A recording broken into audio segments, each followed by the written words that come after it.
চিকিৎসার জন্য বাংলাদেশ থেকে ভারতে এসেছেন চিন্ময় কৃষ্ণপ্রভুর আইনজীবী রবীন্দ্র ঘোষ। মুক্তিযুদ্ধের সময় ভারতের যে অবদান, সেই অবদান কি ভুলে গিয়েছে বাংলাদেশ? এবং একই সঙ্গে হিন্দুদের উপরে যেভাবে নির্যাতনের ঘটনা ঘটছে আজ এই বিজয় দিবসে, তার মনটা ডুকরে ডুকরে কাঁদছে।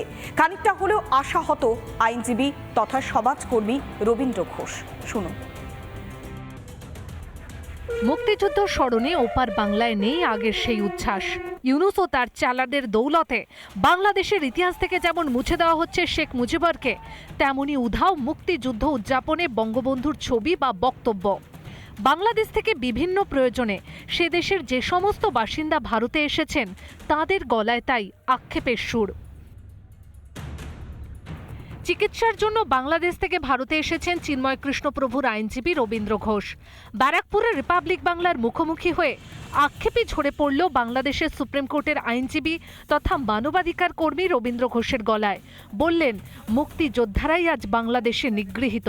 ওনারা কোন ধরনের পলিটিক্স করতে চায় সেটা আমরা বুঝি না, কিন্তু ওনারা তো আজকের দিনে একটা বড় অনুষ্ঠান করে যারা মুক্তিযোদ্ধারা আহত হয়েছে, নিহত হয়েছে, তাদের প্রার্থনা করা উচিত। আজকে তো আমরা স্মৃতিসৌধে যাইতাম প্রত্যেক বছর, কিন্তু আমরা তো আজকে যেতে পারলাম না। এই ধরনের প্রতিহিংসা পরায়ণ বলবো আমি, এই ধরনের প্রতিহিংসা পরায়ণ হবে কেন? এই দেশটা তো এরকম ছিল না 31 সালে 32 সালে।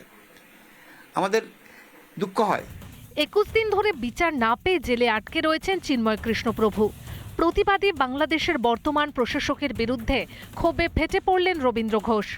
দেখা করার পরে চিন্ময় প্রভু দেখে আমাকে কান্না বিজড়িত কণ্ঠে বলল, বাবা আপনি এসেছেন, আপনি কেমন আছেন? আমি বললাম আমি ভালো আছি, আপনি কেমন আছেন? এটার জন্যই আমরা আমার পাশে বসালাম, আমি পাশে বসলাম।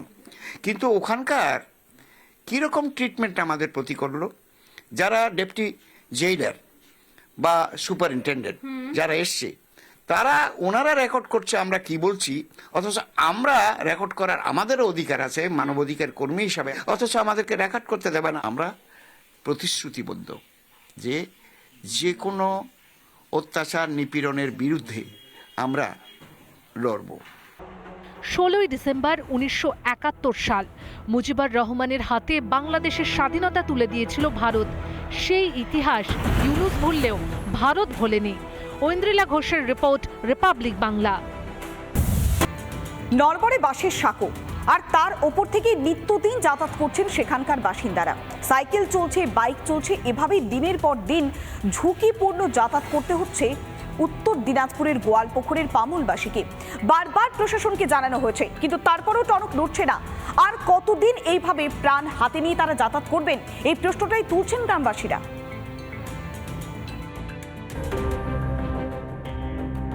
উত্তর দিনাজপুর জেলার গোয়ালপুকুর 1 নম্বর ব্লকের পামলে এই মুহূর্তে রয়েছে আমি। এই পামলের একমাত্র সমস্যা যে বাসের সাঁকোর উপর দিয়ে তাদের যাতায়াত করতে হয়।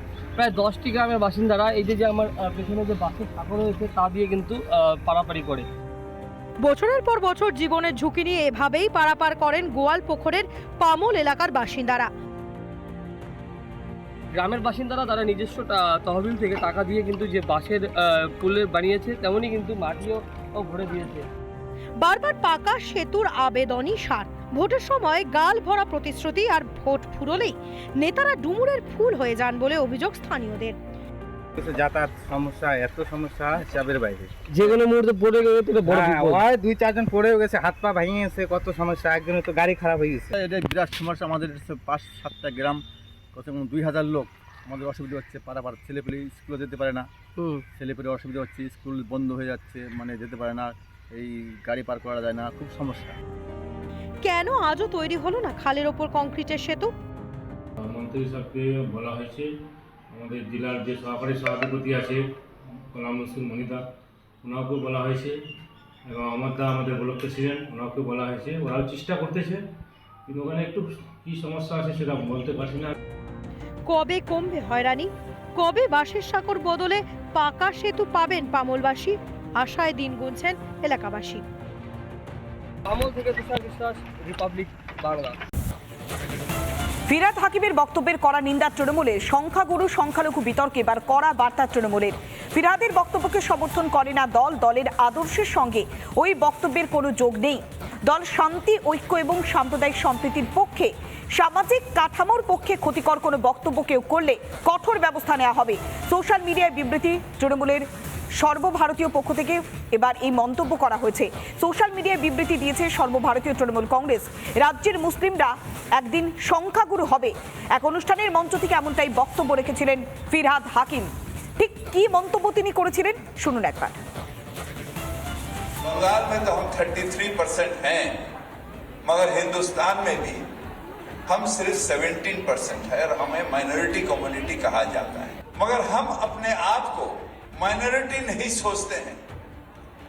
हम सोचते हैं अगर अल्लाह की रहमत है हमारे ऊपर, अगर तालीम हमारे साथ है, तो हम एक दिन मेजॉरिटी से भी मेजॉरिटी हो सकते हैं और हम अपने अल्लाह की ये मेहरबानी होगी जो हम अपने ताकत से ये हासिल करें। শুনলেন আরো একবার ঠিক সেদিন কি মন্তব্য করেছিলেন ফিরহাদ হাকিম। সংখ্যালঘু সংখ্যাগুরু এই মন্তব্যকে নাকি দল সমর্থন করে না। সোশ্যাল মিডিয়ায় বিবৃতি দিয়েছে সর্বভারতীয় তৃণমূল কংগ্রেস। বিজেপি রাজ্য সভাপতি সুকান্ত মজুমদার তিনি কি বলছেন তার কি প্রতিক্রিয়া শুনুন।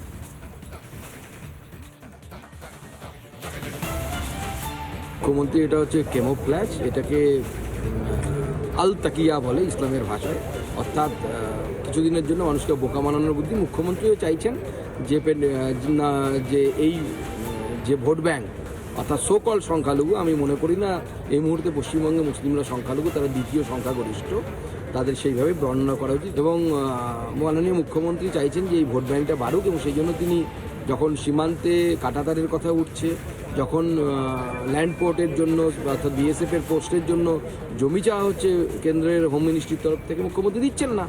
যদি তার সদিচ্ছা থাকতো তাহলে তিনি দিতেন। মাননীয় মুখ্যমন্ত্রী চান যে পশ্চিমবঙ্গটাকে বাংলাদেশ বানায়। নানা ধরনের কন্টেন্ট দেখার জন্য লাইক করুন, শেয়ার করুন আমাদের ফেসবুক পেজ, সাবস্ক্রাইব করুন আমাদের ইউটিউব চ্যানেল। পাশাপাশি অন্যান্য ব্রেকিং নিউজের জন্য অবশ্যই চোখ রাখুন রিপাবলিক বাংলায়।